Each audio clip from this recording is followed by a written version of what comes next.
Kembali bersama saya Suci Nisa menemani pagi Anda dengan sejumlah berita pilihan dari tim redaksi Kompas TV Jambi.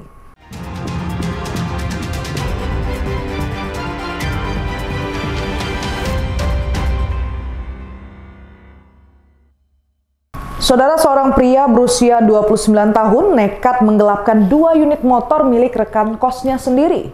Motor tersebut digadaikan pelaku sebesar 6 juta rupiah untuk bermain judi online.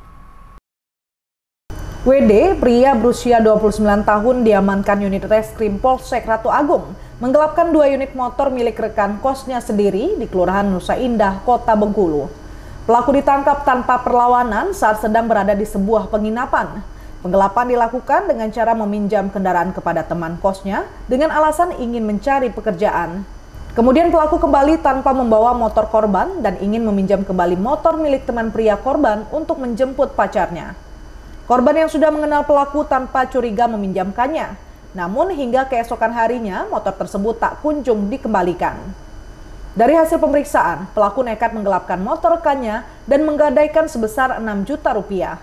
Uang tersebut digunakan untuk bermain judi online. Nah, setelah kami lakukan penyelidikan, ya, tim operasional kami, ya, Macan Ratu, ya, mendapatkan informasi akan adanya keberadaan pelaku. Ya, kemudian tim bergerak mengamankan pelaku, kemudian diinterogasi. Ya, hasilnya pelaku mengakui. Atas perbuatannya, pelaku kini terancam pidana hingga 4 tahun kurungan penjara. Bayazil Al-Raihan, Kompas TV Bengkulu.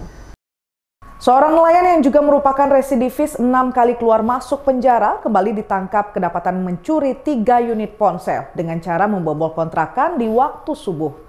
Hasil curian disimpan pelaku di kuburan tak jauh dari kediamannya sebelum dijual ke pembeli. AG warga Kelurahan Bajak, Kota Bengkulu terpaksa kembali harus mendekam di balik jeruji besi usai ditangkap polisi karena melakukan pencurian. Pria yang berprofesi sebagai nelayan ini nekat membobol sebuah kontrakan dan menggasak 3 unit ponsel milik korbannya. Peristiwa terjadi saat pelaku melintas kira pukul 3 dini hari, langsung merusak jendela dan masuk ke dalam kontrakan.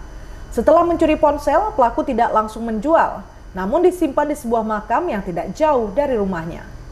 Ide ini muncul agar aksi pencurian pelaku tak diketahui polisi sebelum akhirnya dijual.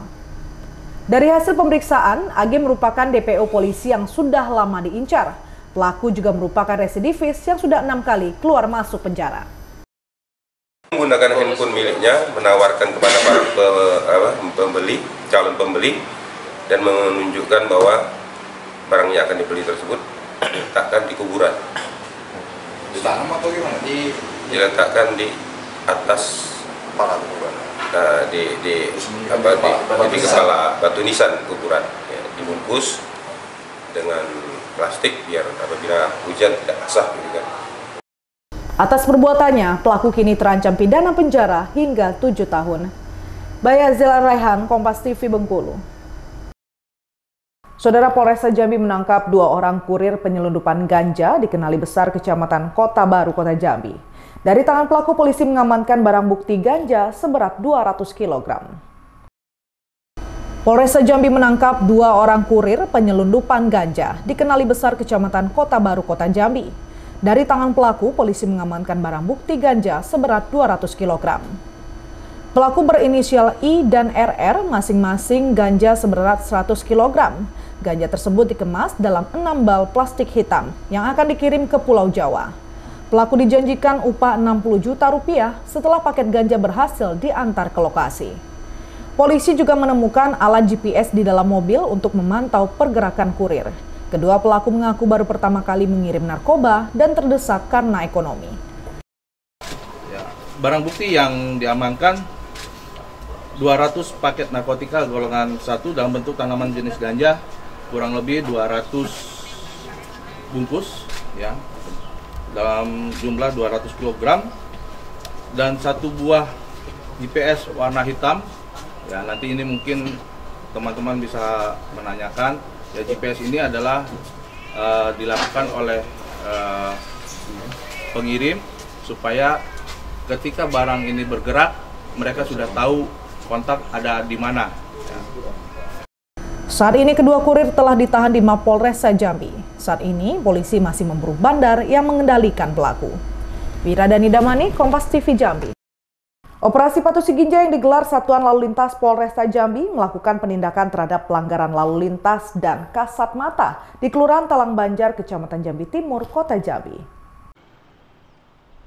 Operasi Patu Siginjai yang digelar Satuan Lalu Lintas Polresta Jambi melakukan penindakan terhadap pelanggaran lalu lintas dan kasat mata di Kelurahan Talang Banjar, Kecamatan Jambi Timur, Kota Jambi. Sejumlah pengendara terjaring razia karena tidak menggunakan helm, termasuk pelajar yang nekat mengendarai kendaraan bermotor tanpa SIM. Memang kita lebih fokus ke pelanggaran yang kasat mata, yang kelihatan seperti tidak menggunakan helm, dan tadi juga masih ditemukan anak-anak sekolah yang membawa kendaraan. Yang paling utama sih kelengkapan dulu ya, maksudnya kalau dia lengkap pasti petugas kita juga bisa menolerin, maksudnya kayak tadi kan memang dia tidak pakai helm untuk anak sekolahnya. Seperti knalpot brong tadi kita juga temukan yang kasat mata, karena memang kita sistemnya sekarang yang kasat mata rekan-rekan. Setelah berarti ini kedepannya tetap mobile bang ya? Stasioner. Ya tetap stasioner di tempat, tapi untuk lokasinya masih rahasia. Operasi Patu Siginjai 2025 ini akan terus dilaksanakan untuk meningkatkan kesadaran tertib berlalu lintas di Kota Jambi. Diharapkan dengan razia ini, pengendara bisa sadar dan mengurangi angka kecelakaan lalu lintas. Wiradani Damani, Kompas TV Jambi. Tim gabungan Satlantas dan Propam Polresta Bengkulu menemukan sejumlah kendaraan anggota melanggar lalu lintas. Hal ini usai digelarnya operasi Patu Nala internal di lingkungan Polresta Bengkulu. Satlantas Polresta Bengkulu didampingi Propam mengecek satu persatu kendaraan milik anggota Polresta Bengkulu pada Selasa pagi. Pengecekan dilakukan guna memastikan seluruh personil Polresta Bengkulu mematuhi aturan tertib berlalu lintas, seperti menggunakan knalpot standar hingga dilengkapi atribut kendaraan. Hasilnya, petugas menemukan 3 kendaraan roda 2 dan 2 kendaraan roda 4 melanggar aturan. Di antaranya tidak dilengkapi atribut hingga menggunakan knalpot brong. Kendaraan tersebut kemudian langsung diberikan sanksi tilang dan pemilik diberikan teguran. Giat internal ini dilakukan untuk memastikan seluruh personil taat berlalu lintas sebelum digelarnya operasi Patu Nala ke masyarakat. Kita lakukan pengecekan bersama unit Propos, dapat diamankan 3 kendaraan R2, 2 kendaraan R4. Selanjutnya diapakan itu Bang? Disanksi? Untuk tindak lanjutnya akan kita lakukan penindakan Gakum, yaitu penilangan atau teguran, terutama akan ditilang. Pelanggarannya untuk R2 tidak memiliki kelengkapan, plat motor, TNKB kurang. Operasi Patu Nala 2025 sendiri akan berlangsung selama 14 hari hingga tanggal 27 Juli 2025 mendatang. Kegiatan akan menyasar seluruh bentuk pelanggaran lalu lintas. Bayazil Al-Raihan, Kompas TV Bengkulu. Saudara Kompas Jambi akan selanjutnya berikut dengan sejumlah berita menarik.